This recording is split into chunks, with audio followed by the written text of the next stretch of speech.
منم پارچه سروده تام بوله ماما باید گاری لام نالیا ام پارچه سروده زور تأثیری لمن کردو لبرو اوی کبیر ما بود هم باسه کم باشه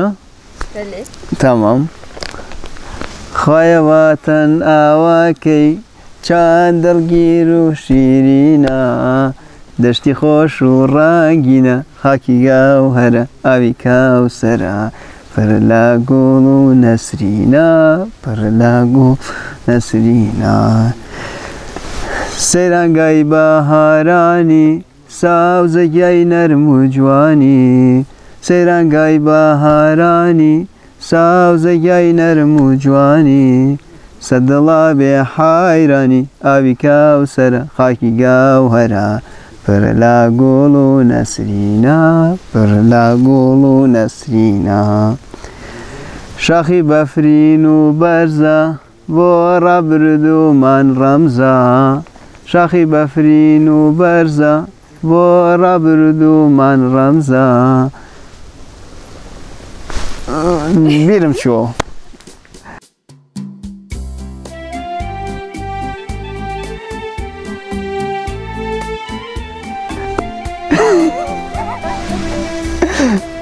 Söz yayın birim şu an.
خواهی وطن آواکی چند دلگیر و شیرینا